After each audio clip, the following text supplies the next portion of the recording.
The cool hum of the Chicago high-rise usually settled Ethan. But today, as he stood before Miranda Cole's desk, an unfamiliar tension coiled in the air. Her office, a stark testament to her control, felt brittle. He'd learned to read her micro-expressions over 4 years. But the set of her shoulders, the tremor in her hands as she picked up, then put down a pen, spoke of an inner turmoil he'd never witnessed. This was not the CEO he knew. Close the door. Ethan. Her voice, usually sharp, was barely a whisper. The click of the latch echoed, sealing them in. Outside, the executive floor hummed with oblivious activity. Inside, a suffocating silence gathered. She removed her designer glasses, placing them with unnerving precision. I'm going to tell you something, and I need you to let me finish. A breath held, then slowly released. I'm pregnant. Ethan's mind, trained for crisis management, immediately cataloged logistics, maternity leave, interim leadership. Then Miranda spoke again, and his carefully constructed world detonated. The baby's yours. Denver, 3 months ago. The industry conference, late-night whiskey, and a dangerous honesty that had shattered their professional masks. The kiss, unexpected and undeniably potent. The walk to her room, an inevitability he'd avoided since Julia. They'd agreed it was a mistake, a moment of weakness to be filed away. Biology, it seemed, had other plans. How far along? His voice, a stranger's, was unnervingly calm. 11 weeks. I found out 6 days ago.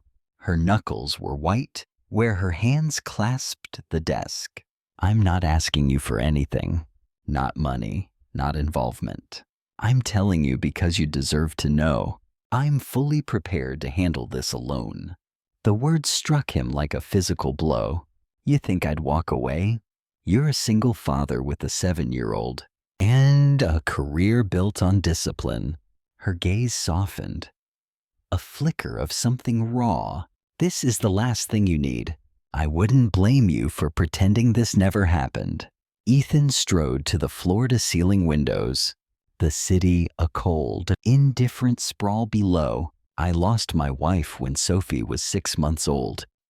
Breast cancer. Her last words. Don't let her forget me. The memories were a cauterized wound, rarely touched.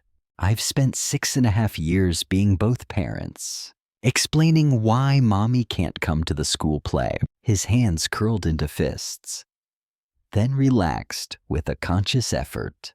So no, Miranda, I'm not walking away. There's a child coming who needs a father. I know what happens when a kid grows up with only one parent, because the other isn't there. I won't let that happen. Not again. Not ever. Miranda stared, her composure finally fracturing. Her eyes, suddenly too bright, held back tears. Do you want this baby? The question. Stark and vital. I'm 39. I've never wanted children. Never thought they'd fit. A humorless laugh escaped her. Antibiotics, a sinus infection in Denver. And now I can't stop thinking about this little cluster of cells. That's going to become a person who didn't ask to exist. She looked up. Vulnerability etched on her face. I don't know if I want this baby. Ethan, I'm terrified and confused. You don't have to decide everything today. His voice softer than he intended.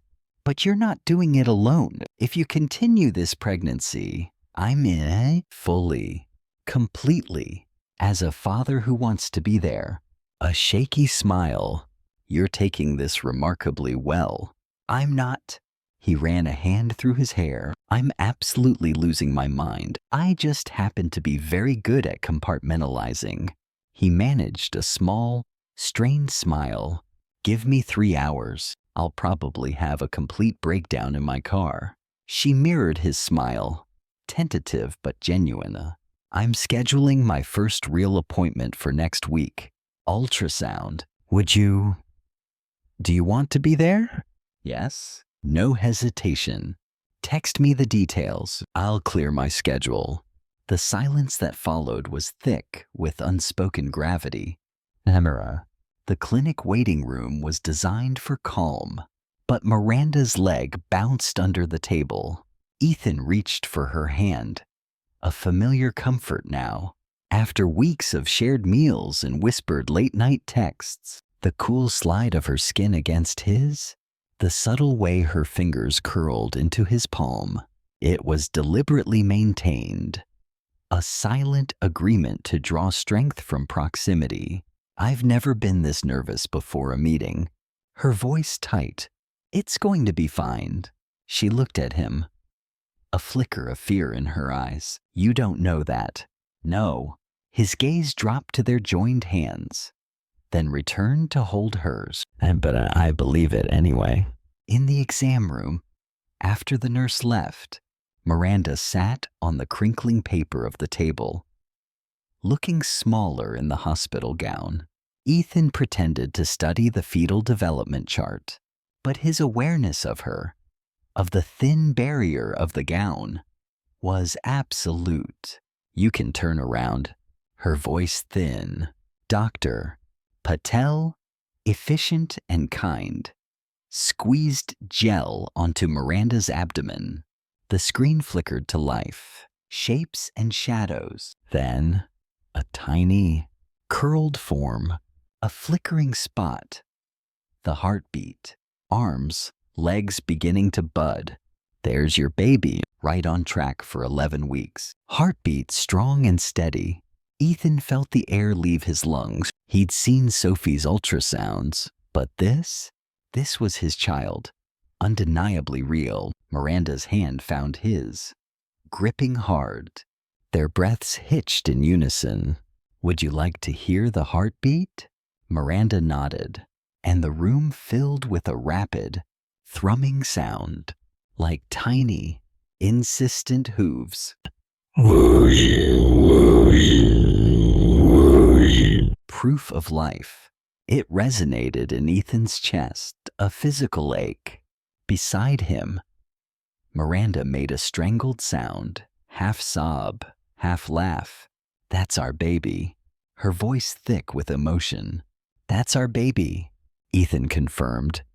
His own voice, rough with unshed tears, they clung to the sound, suspended in the unbearable intimacy of that moment. A boundary irrevocably crossed. Grace's premature arrival was a terrifying blur. One moment they were sharing a quiet, vulnerable confession of love. The next, Miranda's water broke. Stark against the pristine white couch, the hospital lights, the hurried scrub-in, the terrifying weight behind the blue curtain in the operating room. When the first thin cry echoed, it tore through Ethan. A raw, primal sound of relief and profound connection. It's a girl, Dr. Martinez announced. He watched as a nurse brought their daughter, impossibly small, red and furious, toward Miranda. Miranda, look, he choked out. Tears streaming. She's perfect. Miranda turned, her face a canvas of exhaustion and wonder. She's so small. The nurse placed the swaddled bundle against Miranda's chest. For a fleeting moment, their daughter, Grace Julia Ward Cole, opened dark, indeterminate eyes, seemingly fixing on her mother. Hi, baby, Miranda whispered, a single tear tracing a path through the grime of fear and exhaustion. Hi, Grace. We've been waiting for you. Too soon. Grace was whisked to the NICU. Ethan stayed with Miranda, holding her hand while they finished.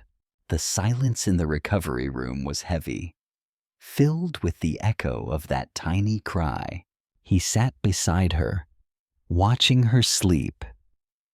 A vigilant sentinel. This wasn't the quiet, comfortable life he'd built with Sophie.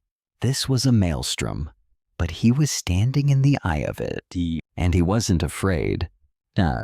Weeks later, the hospital finally cleared Grace to come home. The apartment, once Miranda's stark sanctuary, now hummed with the messy, beautiful chaos of a new family. Sophie's drawings plastered the fridge. A mobile of painted planets hung over Grace's crib, and baby books lay scattered like autumn leaves. That night, after Sophie was asleep and Grace nestled in her bassinet, Ethan and Miranda sat on the couch that had witnessed so much. Their shared heat, a comforting presence in the quiet. "We did it," Miranda murmured, her head resting on his shoulder. "We actually did it. You had doubts," he teased softly. "So many doubts." She laughed. A sound full of rich, newfound joy. "I thought I'd be terrible. Panic the first time she cried. Drop her. All the catastrophes." She lifted her head, her gaze soft in the dim light. "She cried an hour ago, and I didn't panic. I just picked her up and held her until she settled. It felt natural." He turned to her, their faces inches apart. The air thickened. His gaze dropped to her lips, then met her eyes, holding. The unspoken hummed between them. Loneliness, a ghost they'd both carried, was being slowly, fiercely banished. "You've told me a lot of things these past months," her voice a low caress, "that I wasn't alone, that I could be both CEO and mother, that you loved me." I didn't believe most of them at the time. Her hand found his, her thumb tracing the lines on his palm. "And now I believe all of them." She leaned in, her lips brushing his. "I love you, Ethan Ward. I love the way you show up, the way you fight for what matters, the way you made me believe I deserve to be fought for." His heart, long guarded, swelled, raw and vulnerable. "You do deserve it. You deserve everything." From the bedroom, Grace made a tiny, sleepy protest. A hungry stir. "I should probably move to the bedroom," Miranda said, a slight catch in her voice. "Be close in case she needs me." "We should probably move to the bedroom," Ethan corrected, his voice a low rumble. He met her gaze, a question in his eyes. "If you want, if you're ready for that." Her eyes, dark and fathomless in the dim light, searched his. He felt the weight of the moment, the terrifying precipice of choice. "Are you asking to stay the night? Or are you asking for more than that?" He held her gaze, unwavering. "I'm asking for whatever you're willing to give. One night, or every night. Your choice." The beat of silence stretched, charged with desire, and the weight of 2 lifetimes of solitude.